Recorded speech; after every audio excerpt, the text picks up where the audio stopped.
Hello all, എല്ലാവർക്കും ഐ+ന്റെ പുതിയൊരു ക്ലാസ്സിലേക്ക് സ്വാഗതം. അപ്പോൾ നമ്മൾ ഇന്ന് ഡിസ്കസ് ചെയ്യാനായിട്ട് പോകുന്നത് ക്വസ്റ്റ്യൻ നമ്പർ 16 ആണ്. നമുക്ക് നോക്കാം. Which of the following can be found as a pollutants in water in some parts of India? അല്ലെ, ഇന്ത്യയുടെ ചില ഭാഗത്ത് വാട്ടർ പൊല്യൂട്ടൻ്റ് ആയിട്ടുള്ള മെയിൻ കമ്പോണൻറ്റ് ഏതെന്നാണ് ചോദിച്ചിരിക്കുന്നത്. Cadmium, nitrate, lead, formaldehyde, uranium അല്ലെ can be found as the pollutant. 1, 2 and 3 only, 2 and 4, 2, 4 and 5 only, 1, 3 and 5 only, 1, 2, 3 and 5 only. നോക്കിയേ, നമുക്ക് കുറച്ച് കാര്യങ്ങൾ നോക്കാം.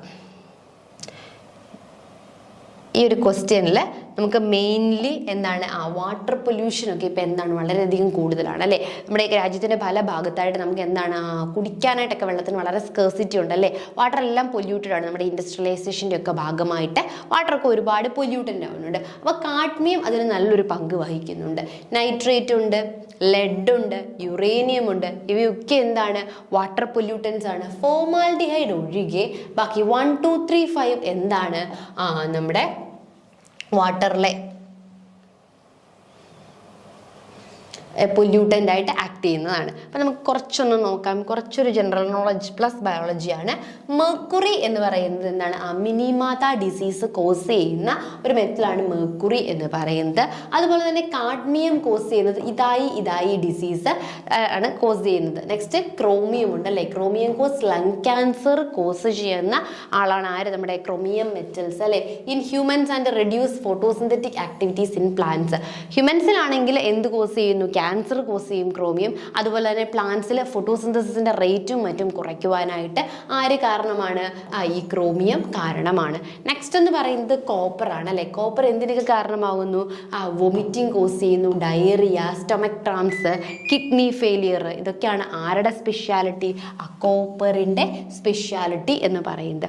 നെക്സ്റ്റ് സിങ്ക് ആണെങ്കിൽ causes fever, nausea, vomiting, diarrhoea, stomach cramps. ഇതൊക്കെയാണ് ഇവിടെ സിങ്ക്.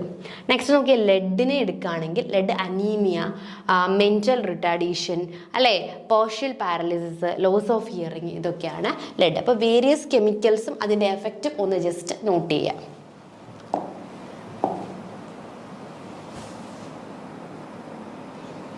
ഓക്കെ, അപ്പോൾ നമ്മുടെ ആൻസർ എന്ന് പറയാം 1, 2, 3 ഫോമാൽഡിഹൈഡ് ഒഴികെ ബാക്കിയെല്ലാം എന്താണ് വാട്ടർ പൊല്യൂട്ടൻ്റ് ആണ് അല്ലേ. നെക്സ്റ്റ് നോക്കിയേ, X is selected as the type of specimen when no holotype was indicated at the time of publication. അതായത് ഹോളോടൈപ്പ് അവൈലബിൾ അല്ല പബ്ലിക്കേഷൻ്റെ സമയത്ത്. നമുക്ക് സ്പെസിമെൻസിനെ പല രീതിയിൽ ക്ലാസിഫൈ ചെയ്തിട്ടുണ്ടെന്ന് അറിയാം. അപ്പം അതിൽ ഹോളോടൈപ്പ് അവൈലബിൾ അല്ല എങ്കിൽ നമ്മൾ സ്വീകരിക്കുന്ന ആ ഒരു സ്പെസിമെൻ, സെലക്ട് ചെയ്യുന്ന സ്പെസിമെനെയാണ് ഏതെന്നാണ് ചോദിച്ചിരിക്കുന്നത്. ലെക്ടോടൈപ്പ്, നിയോടൈപ്പ്, ഐസോടൈപ്പ്, പാരാടൈപ്പ്. ഇതിൽ ഏതെന്നാണ് നമ്മൾ പറയേണ്ടത്. In biology and botany, holotype അല്ലെങ്കിൽ isotype and lectotype are the term used to describe type of specimens അല്ലേ. സ്പെസിമെൻസിൻ്റെ ടൈപ്പിനെ ഡിസ്ക്രൈബ് ചെയ്യാൻ വേണ്ടി യൂസ് ചെയ്യുന്ന ടേംസുകളാണ് ഏത്, ഹൊളോടൈപ്പ്, ഐസോടൈപ്പ്, ലെക്ടോടൈപ്പ് എന്നൊക്കെ പറയുന്നത്. The holotype is a specimen or illustration which is designated as the representative of a specimen and used for the identification of a new specimen.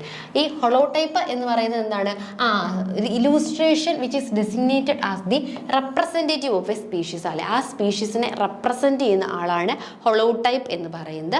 Used എന്തിനു വേണ്ടി use ചെയ്യുന്നത്, ഐഡൻറ്റിഫിക്കേഷൻസ് of new സ്പെസിമെൻസിനെ identify ചെയ്യാൻ വേണ്ടിയിട്ടാണ് ഇത് use ചെയ്യുന്നത്. ഇനി ലെക്ടോടൈപ്പ് എന്ന് പറയുന്നത് or any is a specimen or any other material which is selected from original material are cited by the author when holotype is not available. holotype available അല്ലാത്ത സമയത്ത് നമ്മൾ എന്ത് ചെയ്യുന്നു, സെലക്ട് ചെയ്യുന്നു അല്ലെ. ഒറിജിനൽ മെറ്റീരിയൽസിൽ നിന്നും സെലക്ട് ചെയ്യുന്ന സ്പെസിമെനെയാണ് നമ്മൾ എന്തെന്ന് വിളിക്കുന്നത്, ലെക്ടോടൈപ്പ് എന്ന് വിളിക്കുന്നത്.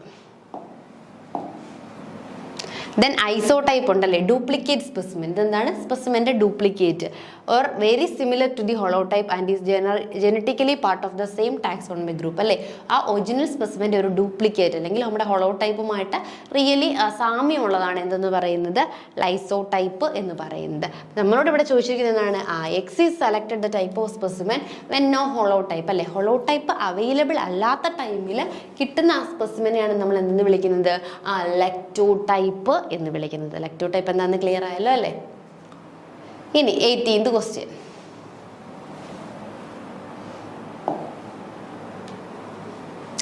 The enzyme involved in the lytic cycle of bacteriophage which can be degrade the peptidoglycan layer of bacteria is chitinase, endonuclease, interferon, endolysin. നോക്കിയേ, നമുക്കറിയാമല്ലേ ബാക്ടീരിയോഫേജിൻ്റെ ലൈഫ് സൈക്കിൾ ലൈറ്റിക് സൈക്കിളും ലൈസോജനിക് സൈക്കിളും ഉണ്ട്. അപ്പോൾ ഈ ലൈറ്റിക് സൈക്കിളിൽ അല്ലെങ്കിൽ ലൈസോജനിക് സൈക്കിളിൽ എന്ത് പറ്റുന്നു?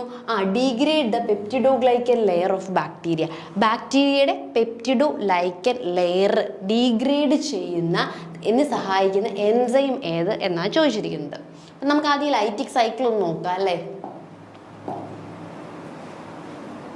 ഇതാണ് ബാക്ടീരിയയുടെ ലൈറ്റിക് സൈക്കിൾ എന്ന് പറയുന്നത്. ഇവിടെ എന്താ നടക്കുന്നത്? ആദ്യം എന്ത് ചെയ്യുന്നു? ബാക്ടീരിയോഫേജ് ബാക്ടീരിയത്തിലേക്ക് അബ്സോർബ് ചെയ്യുന്നു അല്ലെങ്കിൽ അറ്റാച്ച് ചെയ്യുന്നു അല്ലേ. അറ്റാച്ച് ചെയ്തിട്ട് മെല്ലെ എന്ത് ചെയ്യുന്നു? അത് ഇഞ്ചക്ട് ചെയ്യുന്നു. എന്ത് ചെയ്യുന്നു? ഫേജിൻ്റെ DNA ബാക്ടീരിയൽ DNA എന്ത് ചെയ്യുന്നു? ഇഞ്ചക്ട് ചെയ്യുന്നു. എന്നിട്ട് എന്ത് ചെയ്യുന്നു? ഫേജിൻ്റെ DNA എന്ത് ചെയ്യുന്നു? ബാക്ടീരിയയുടെ DNA ഡീഗ്രേഡ് ചെയ്യുന്നു. എന്നിട്ട് ഈ ഫേജ് DNA എന്ത് ചെയ്യുന്നു? മൊത്തത്തിൽ അങ്ങ് ഏറ്റെടുക്കുന്നു അല്ലെ. സെൽസിനുള്ളിലെ കാര്യങ്ങളെല്ലാം ഏറ്റെടുത്തിട്ട് അത് എന്ത് ചെയ്യുന്നു? പ്രോട്ടീൻ സിന്തസിസ് ഇനിഷ്യേറ്റ് ചെയ്യുന്നു അല്ലേ. ഇപ്പോൾ പ്രോട്ടീൻ സിന്തസിസ് ഒക്കെ ഇനിഷ്യേറ്റ് ചെയ്യുന്ന ആരാണ്? ഫേജ് ആണ് അവിടെ പ്രോട്ടീൻ സിന്തസിസും മറ്റും എന്ത് ചെയ്യുന്നത്? ഇനിഷ്യേറ്റ് ചെയ്യുന്നത്. അങ്ങനെ ഫേജ് പ്രോട്ടീൻ സിന്തസിസും ഒക്കെ ഇനിഷ്യേറ്റ് ചെയ്ത് നല്ല രീതിയിൽ ഇങ്ങനെ വരുന്നു അല്ലേ. പ്രോട്ടീൻ സിന്തസിസും ജീനോം സിന്തസിസും ഒക്കെ ഇനിഷ്യേറ്റ് ചെയ്ത് എന്ത് ചെയ്യുന്നു? മൾട്ടിപ്ലൈ ചെയ്യുന്നു അല്ലേ. ഈ ഫേജിൻ്റെ ജീനോം മൾട്ടിപ്ലൈ ചെയ്യുന്നു. ലാസ്റ്റിൽ എന്ത് ചെയ്യുന്നു? സെല്ല് ബേസ്റ്റ് ചെയ്തിട്ടാണ് ഇത് പുറത്തേക്ക് വരുന്നല്ലേ. അങ്ങനെ ഈ ബാക്ടീരിയൽ സെല്ലിനെ ഇങ്ങനെ പുറത്തേക്ക് വരണമെങ്കിൽ എന്ത് വേണം? ഈ ബാക്ടീരിയൽ സെൽസിനെ നമ്മൾ എന്ത് ചെയ്യണം? ഡീഗ്രേഡ് ചെയ്യണം അല്ലേ. അങ്ങനെ ഡീഗ്രേഡ് ചെയ്യാൻ ബാക്ടീരിയോഫേജിനെ സഹായിക്കുന്നത് ആരെന്നാണ് ക്വസ്റ്റ്യൻ. നമ്മുടെ ക്വസ്റ്റ്യൻ നിങ്ങൾക്ക് മനസ്സിലായാലോ. അപ്പോൾ നമ്മൾ ലൈറ്റിക് സൈക്കിൾ പഠിച്ചിട്ടുണ്ട് അല്ലേ. ലൈറ്റിക് സൈക്കിളിൽ ആദ്യം ബാക്ടീരിയോഫേജ് വന്ന് ബാക്ടീരിയത്തിലേക്ക് അബ്സോർപ്ഷൻ നടത്തുന്നു. അബ്സോർപ്ഷൻ നടത്തിയിട്ട് എന്ത് ചെയ്യുന്നു? അതിൻ്റെ പ്രോട്ടീൻ കോട്ട് എംപ്റ്റി ചെയ്തിട്ട് അതിലെ എന്ത് ചെയ്യുന്നു? DNA ബാക്ടീരിയൽ DNA ഇഞ്ചക്ട് ചെയ്യുന്നു. എന്നിട്ട് ഫേജ് DNA എന്ത് ചെയ്യുന്നു? നമ്മുടെ ബാക്ടീരിയൽ DNA ഡീഗ്രേഡ് ചെയ്യുന്നു. അതിനുശേഷം ഫേജ് എന്ത് സിന്തസൈസ് ചെയ്യും? പ്രോട്ടീനും ജീനോമും ഒക്കെ സിന്തസൈസ് ചെയ്യും. അങ്ങനെ നമ്മുടെ വൈറൽ ജീനോം അല്ലെങ്കിൽ ബാക്ടീരിയൽ ജീനോം ഇപ്പോൾ എന്ത് ചെയ്തുകൊണ്ടിരിക്കുകയാണ്? കൂടി വന്നുകൊണ്ടിരിക്കുകയാണ് അല്ലേ. എന്നിട്ട് അത് മെച്യൂർ ചെയ്യുന്നു. മെച്യൂർ ചെയ്തതിന് ശേഷം എന്ത് സംഭവിക്കും? അത് നമ്മുടെ ഈ ഒരു സെൽ വാൾ ബ്രേക്ക് ചെയ്തിട്ട് പുറത്തേക്ക് റിലീസ് ചെയ്യും. അങ്ങനെ റിലീസ് ചെയ്യണമെങ്കിൽ അല്ലേ എൻഡോലൈസിൻസ് ആർ ദ എൻസൈം. അവിടെ ആര് എൻസൈംസ് കാണും? എൻഡോലൈസിൻ എന്ന് പറയുന്ന എൻസൈംസ് കാണും അല്ലേ. ഏത് എൻസൈമാണ്? എൻഡോലൈസിൻ എന്ന് പറയുന്ന enzyme used by bacteriophage at the end of their replication cycle അല്ലേ. അതായത് റെപ്ലിക്കേഷൻ സൈക്കിളിൻ്റെ എൻഡിലായിട്ട് ബാക്ടീരിയോഫേജ് യൂസ് ചെയ്യുന്ന എൻസൈമാണ് എൻഡോലൈസിൻ. ഇത് എന്ത് ചെയ്യുന്നു? നമ്മുടെ ഹോസ്റ്റായിട്ടുള്ള ബാക്ടീരിയത്തിൻ്റെ പെപ്റ്റിഡോഗ്ലൈക്കനെ ഡീഗ്രേഡ് ചെയ്യുന്നു അല്ലേ. അങ്ങനെ ഡീഗ്രേഡ് ചെയ്തിട്ടാണ് ഇവ എന്ത് ചെയ്യുന്നത്? ഈ ബാക്ടീരിയൽ സെൽസിൽ നിന്നും ഈ വൈറോൺസ് എന്ത് ചെയ്യുന്നത്? ഇങ്ങനെ പുറത്തേക്ക് പ്രോജനി വൈറോൺസ് പോകുന്നത്. ഓക്കെ ആണോ? ഓക്കെ അല്ലേ? ഇപ്പൊ ക്ലിയർ ആയോ? നമ്മുടെ ക്വസ്റ്റ്യനിലേക്ക് ഒന്ന് പോയി നോക്കിയേ. ക്വസ്റ്റ്യൻ എന്താണ്? The enzyme involve in the lytic cycle അല്ലെ. ലൈറ്റിക് സൈക്കിളിൽ ബാക്ടീരിയോഫേജ് ഡിന്റെ പെപ്റ്റിഡോഗ്ലൈക്കൻ ലെയറിനെ ഡീഗ്രേഡ് ചെയ്യുന്ന ബാക്ടീരിയ ഏതെന്നായിരുന്നു? കറക്റ്റ് ആൻസർ എന്താണ്? എൻഡോലൈസിൻ ആണ് കറക്റ്റ് ആയിട്ടുള്ള answer. Next 19th question. The term which describe the variation in expression of a genotype in different individual due to environmental factors അല്ലേ. അതായത് question ശ്രദ്ധിച്ചേ. term which describe variations, changes in the expression of genotype in different individual. environmental factors due to environmental factors മൂലം എന്ത് വരുന്നു?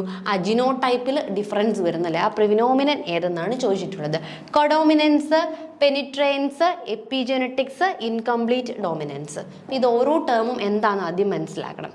First നോക്കിയേ കോഡോമിനൻസ്. Codominance എന്ന് പറഞ്ഞാൽ two parental phenotype are expressed together in their offsprings. The two alleles neither act as dominant or recessive over time അല്ലേ. ഇവിടെ എന്ത് ചെയ്യുന്നു? രണ്ട് പേരന്റ് അല്ലേ. ഇപ്പം നമുക്ക് നമ്മുടെ blood group AB blood group എടുക്കാം. ഈ AB ബ്ലഡ് ഗ്രൂപ്പ് എടുക്കുമ്പോൾ എന്താ നമുക്ക് മനസ്സിലാവുന്നത്? A എന്ന അല്ലീലും അല്ലേ, IA IB ഇത് രണ്ടും ഒരുമിച്ച്, ഇവിടെ ഡോമിനൻറ്റും ഇല്ല റെസസീവും ഇല്ല, രണ്ട് പേരും കൂടി ഒരുമിച്ച് എക്സ്പ്രസ് ചെയ്യുകയാണല്ലേ. അങ്ങനെ എക്സ്പ്രസ് ചെയ്യുമ്പോഴാണ് എന്ത് വരുന്നത്? AB ബ്ലഡ് ഗ്രൂപ്പ് വരുന്നത്. ഇതാണ് കോഡോമിനൻസ് എന്ന് പറയുന്നത്. എന്താ codominance? Two parental phenotype expressed together. ഇവർ രണ്ട് പേരും കൂടെ എക്സ്പ്രസ് ചെയ്യുകയാണ് അല്ലേ. പാരന്റൽ ഫിനോടൈപ്പ് ആയിട്ടുള്ള IA-യും IB-യും കൂടി എന്ത് ചെയ്യാണ്? ഒരുമിച്ച് എക്സ്പ്രസ് ചെയ്യുകയാണ് ചെയ്യുന്നത് അല്ലേ. IB പോയി എക്സ്പ്രസ് ചെയ്തിട്ടാണ്. ഇവിടെ ഡോമിനൻറ്റും ഇല്ല റെസസീവും ഇല്ല. അതാണ് കോഡോമിനൻസ് എന്ന് പറയുന്ന ഫസ്റ്റ് ടേം. നെക്സ്റ്റ് ടേം എന്തായിരുന്നു? പെനിറ്ററൻസ് എന്ന് പറയുന്നത് probability of a gene or trait being expressed. എന്താണ് പെനിട്രൻസ് എന്ന് പറയുന്നത്? ഒരു ജീനിൻ്റെ ട്രൈറ്റ് അല്ലെ എക്സ്പ്രസ് ചെയ്യാനുള്ള ആ ഒരു പ്രൊബബിലിറ്റിയാണ് നമ്മൾ എന്തെന്ന് വിളിക്കുന്നത്? പെനിട്രൻസ് എന്ന് പറയുന്നത് അല്ലേ. It is the probability of a gene or trait being expressed. ആ ഒരു ജീൻ അല്ലെങ്കിൽ ആ ഒരു ട്രൈറ്റ് എക്സ്പ്രസ്ഡ് ആവാനുള്ള അതിനെയാണ് നമ്മൾ എന്തെന്ന് വിളിക്കുന്നത്? പ്രൊബബിലിറ്റിയാണ്. ഇപ്പം ഇന്ന ട്രൈറ്റ് ആണ് എക്സ്പ്രസ് ചെയ്യുന്നത്, അല്ലെങ്കിൽ ഇന്ന ഒരു ട്രൈറ്റ് ആണ് ഈ ഒരു സ്പീഷീസിൽ എക്സ്പ്രസ് ചെയ്യുന്നത്, അതങ്ങനെ എക്സ്പ്രസ് ചെയ്യാനുള്ള പ്രൊബബിലിറ്റിയാണ് നമ്മൾ പെനിട്രൻസ് എന്ന് പറയുന്നത്. നെക്സ്റ്റ് എപ്പിജെനറ്റിക്സ്. എപ്പിജെനറ്റിക്സ് എന്ന് പറയുന്നത് is A field of study focused on changes in DNA that do not involve alteration to the underlying sequence അല്ലേ. അതായത് ചേഞ്ചസ്, DNA ചേഞ്ചസുകളെ കുറിച്ച് പഠിക്കുന്ന സയൻറ്റിഫിക് ബ്രാഞ്ചാണ് ഏതെന്ന് പറയുന്നത്? എപ്പിജെനറ്റിക്സ് എന്ന് പറയുന്നത്. നെക്സ്റ്റ് ഇൻകംപ്ലീറ്റ് ഡോമിനൻസ് ആണ്. It is a form of gene interaction in which both allele of a genes at a locus are partially expressed often resulting intermediate അല്ലേ. നമ്മൾ ഇൻകംപ്ലീറ്റ് ഡോമിനൻസ് എന്ന് പറഞ്ഞാൽ നമുക്കറിയാം അല്ലേ. നോർമലി എന്താണ്? അപ്പോൾ ഒരു ടോൾ പേരൻറ്റും ഡ്വാർഫ് പേരൻറ്റും കൂടി നമ്മൾ ക്രോസ് ചെയ്തപ്പോൾ നമുക്ക് F1 ജനറേഷനിൽ എന്താ കിട്ടുന്നത്? ടോൾ പേരൻറ്റുകളെയാണ് കിട്ടിയത് അല്ലേ. അതായത് വൺ ഓഫ് ദ ഡൊമിനൻ്റ് ക്യാരക്ടറാണ് F1 ജനറേഷനിൽ എക്സ്പ്രസ് ചെയ്തത്. എന്നാൽ എന്ത് നടക്കും? ഇവിടെ ഈ ടോളും ഡോഫും കൂടി ക്രോസ് ചെയ്തു എന്ന് വെച്ചോ, അല്ലെങ്കിൽ നമ്മൾ നോക്കിയേ വൈറ്റും റെഡ് ഫ്ലവറും കൂടി നമ്മൾ ക്രോസ് ചെയ്യുമ്പോൾ നമ്മൾ പ്രതീക്ഷിക്കുന്നത് വൈറ്റ് അല്ലെങ്കിൽ റെഡ് ഫ്ലവേഴ്സിനെ ആയിരിക്കും അല്ലേ. പക്ഷേ ഇത് രണ്ടുമല്ലാതെ ഇൻ്റർമീഡിയറ്റ് ആയിട്ടുള്ള പിങ്ക് ഫ്ലവറാണ് എന്ത് ചെയ്യുന്നത്? നമുക്ക് കിട്ടുന്നത്. ഇതിനെയാണ് നമ്മൾ എന്തെന്ന് വിളിക്കുന്നത്? ഇൻകംപ്ലീറ്റ് ഡോമിനൻസ് എന്ന് പറയുന്നത്. അതായത് രണ്ട് പേരുടെയും കൂടെ ഒരു ഇൻ്റർമീഡിയറ്റ് ഫിനോടൈപ്പ് ആയിരിക്കും എക്സ്പ്രസ് ചെയ്യുന്നത്. ക്വസ്റ്റ്യനിലേക്ക് പോകാം. The term which describe the variation in the expression of a genotype അല്ലേ. Genotype, expression of genotype in different individual due to the environment അല്ലേ. അതായത് അത് എക്സ്പ്രസ് ചെയ്യുന്നതിനെ കുറിച്ച് പറയുന്നത് ഏതാണ്? പെനിട്രൻസ് ആണ് അല്ലേ. കോഡോമിനൻസ് എന്താണെന്ന് പറഞ്ഞു, അതായത് ഡോമിനൻറ്റും ഇല്ല റെസസീവും ഇല്ല, രണ്ട് പേരൻറ്റും കൂടി എന്ത് ചെയ്യും? ഒരുമിച്ച് എക്സ്പ്രസ് ചെയ്യും. എപ്പിജെനറ്റിക്സ് എന്ന് പറയുന്നത് DNA വേരിയേഷൻസിനെ കുറിച്ച് പഠിക്കുന്ന സയൻറ്റിഫിക് സ്റ്റഡിയാണ്. ദെൻ ഇൻകംപ്ലീറ്റ് ഡോമിനൻസ് ഉണ്ട് അല്ലേ. ഇൻകംപ്ലീറ്റ് ഡോമിനൻസ് നിങ്ങൾക്ക് മനസ്സിലായി കാണുമല്ലോ എന്താണെന്ന്. ഇൻകംപ്ലീറ്റ് ഡോമിനൻസ് എന്ന് പറയുന്നത് ഞാനിപ്പോൾ പറഞ്ഞു, പേരൻറ്റിൻ്റെ ഇൻ്റർമീഡിയറ്റ് ക്യാരക്ടർ ആയിരിക്കും F1 ജനറേഷനിൽ എക്സ്പ്രസ് ചെയ്യുന്നത്.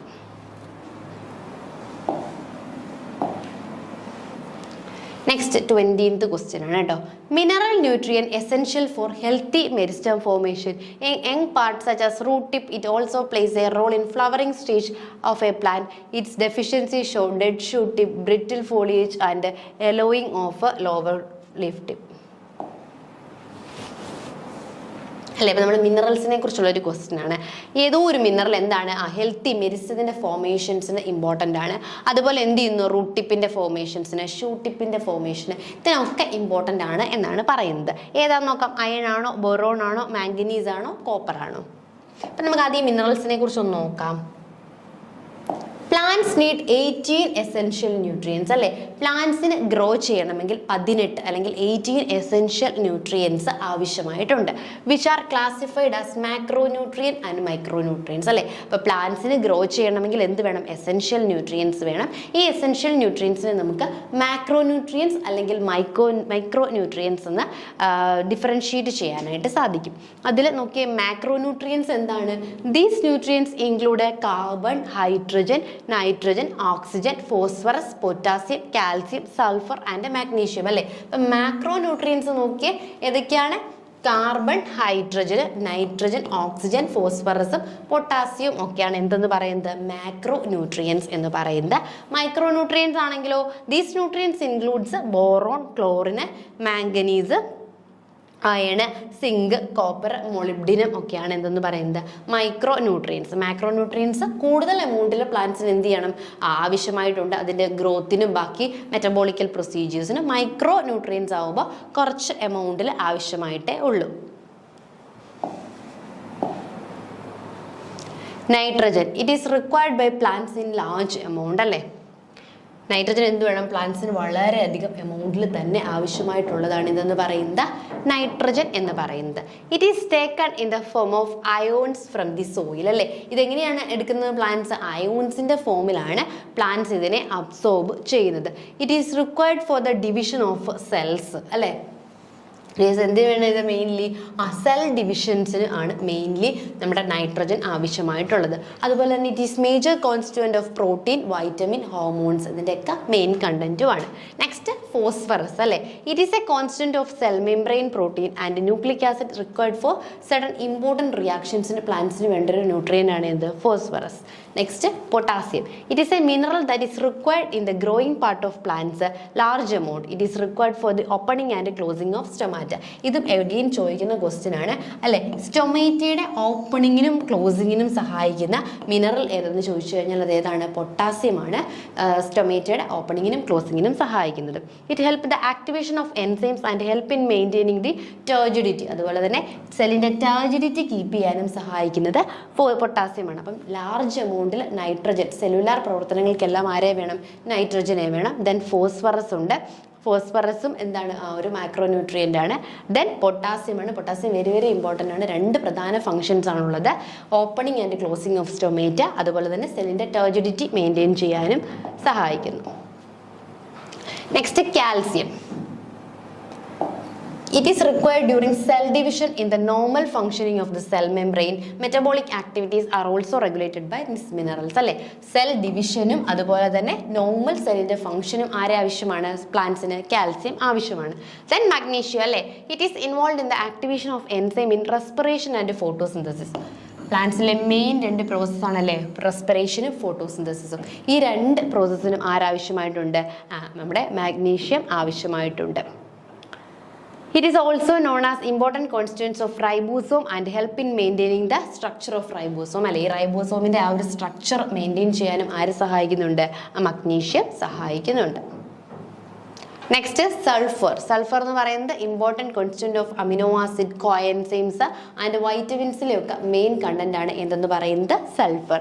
ഇനി അയൺ എന്ന് പറയുന്നതോ it is required in larger amount as compared to other micro nutrients. It is important constituent of protein and help in the activations of enzymes. അല്ലെ അയണും വേരിയസ് എൻസൈംസിന്റെ ആക്ടിവേഷന് വേണ്ടിയാണ് പ്ലാന്റ്സിൽ സഹായിക്കുന്നത്.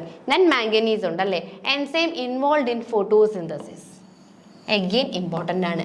ഫോട്ടോസിന്തസിസിൽ ഇൻവോൾവ് ചെയ്യുന്നത് ആരാണ് മാംഗനീസ് ആണ്. റെസ്പിറേഷൻ പ്രോസസ്സിലും അത് ഇൻവോൾവ് ചെയ്യുന്നുണ്ട്. It help in splitting of water during photosynthesis അല്ലേ. ഫോട്ടോസിന്തസിൻ്റെ സമയത്ത് എന്ത് നടക്കുന്നുണ്ട് വാട്ടറിൻ്റെ സ്പ്ലിറ്റിങ് നടക്കുന്നുണ്ട് അല്ലേ. അയോൺസ് റിലീസ് ചെയ്യാനായിട്ട് ഹൈഡ്രജൻ അയോൺസിനെ റിലീസ് ചെയ്യാൻ വേണ്ടിയിട്ട് അല്ലെങ്കിൽ ഓക്സിജൻ്റെ റിലീസിനും ഒക്കെ ആയിട്ട് എന്ത് നടക്കുന്നുണ്ട് വാട്ടറിൻ്റെ സ്പ്ലിറ്റിങ് നടക്കുന്നുണ്ട്. അപ്പോൾ ഈ വാട്ടർ സ്പ്ലിറ്റിങ്ങിന് സഹായിക്കുന്നത് മിനറലും ഏത് തന്നെയാണ് മാംഗനീസ് തന്നെയാണ്. അപ്പോൾ നമ്മൾ എന്ത് ചെയ്യണം ഓരോ മിനറൽസും അതിൻ്റെ ഇമ്പോർട്ടൻസും നോട്ട് ചെയ്ത് വെക്കുന്നത് നന്നായിരിക്കും. ദെൻ സിങ്കും കോപ്പറും ഉണ്ടല്ലേ. എഗെയിൻ സിങ്കും കോപ്പറും എന്താണ് വേരിയസ് എൻസൈംസിൻ്റെ ഒക്കെ ആക്ടിവേഷൻസിന് വേണ്ടി തന്നെയാണ് ഇവിടെയും യൂസ് ചെയ്യുന്നത്. അതുകൂടാതെ എന്തിനു pollen germination, cell elongation, germination എക്സെട്രാസിനും സഹായിക്കുന്നുണ്ട്. ഇനി molybdenum is a component of certain enzymes like nitrogenase അല്ലേ. നൈട്രോജനേസ് എൻസൈംസിൻ്റെ കാര്യം അറിയാമല്ലോ. അതായത് നമ്മുടെ പ്ലാന്റ്സിന് ഒരിക്കലും എന്ത് ചെയ്യാൻ പറ്റില്ല ഡയറക്റ്റ് നൈട്രജനെ അബ്സോർബ് ചെയ്യാനായിട്ട് പറ്റില്ല. ഈ നൈട്രജനെ അമോണിയാക്കിയൊക്കെ കൺവേർട്ട് ചെയ്തിട്ടാണ് പ്ലാന്റ്സ് യൂസ് ചെയ്യുന്നത്. അങ്ങനെ നൈട്രജനെ അമോണിയാക്കി കൺവേർട്ട് ചെയ്യാൻ സഹായിക്കുന്ന എൻസൈമാണ് നൈട്രോജനേസ്. ഈ നൈട്രോജനേസ് എൻസൈമിലെ മെയിൻ കമ്പോണൻ്റ് ആണ് ഇതെന്ന് പറയുന്നത് മോളിബ്ഡിനം എന്ന് പറയുന്നത്. ദെൻ ക്ലോറിൻ ആണ്. ക്ലോറിൻ എന്തിനാണ് ആനയോൺ കാറ്റയോൺ ബാലൻസ് മെയിൻറ്റെയിൻ ചെയ്യാൻ വേണ്ടിയിട്ടാണ് ക്ലോറിൻ യൂസ് ചെയ്യുന്നത്. അപ്പോൾ നമ്മുടെ ക്വസ്റ്റ്യൻ എന്തായിരുന്നു mineral neutral essential for healthy meristem formation and younger parts such as root tip അല്ലേ. also plays role in flowering stage of plants. Its deficiency show dead shoot tips, brittle foliage and yellowing lower leaf tips. ഇതിനൊക്കെ കാരണമാകുന്ന mineral ഏതെന്നായിരുന്നു ചോദിച്ചിരുന്നത്? Boron. അപ്പോൾ boron ആണ് എന്തിനു വേണ്ടി സഹായിക്കുന്നത്? ആ growing meristems അല്ലേ, അതായത് നമ്മുടെ എന്താണ് പറയേണ്ടത്, ഷൂട്ട് ടിപ്സ്, റൂട്ട് ടിപ്സ്, ഇവിടെയൊക്കെ ഗ്രോത്തിനൊക്കെ സഹായിക്കുന്നത് ബോറോൺ ആണ്. അപ്പോൾ കറക്റ്റ് ആയിട്ടുള്ള ആൻസർ ഏതാണ്? ബോറോൺ ആണ്. അപ്പം നമ്മൾ ഓരോ മിനറൽസും അതിൻ്റെ എസെൻഷ്യാലിറ്റി എന്താണ് പ്ലാന്റ്സിലുള്ളതെന്ന് എന്ത് ചെയ്യണം, നോക്കി വെക്കണം. അപ്പോൾ ഇന്ന് ഡിസ്കസ് ചെയ്ത ക്വസ്റ്റ്യൻസ് എല്ലാവർക്കും മനസ്സിലായെന്ന് വിശ്വസിക്കുന്നു. Thank you.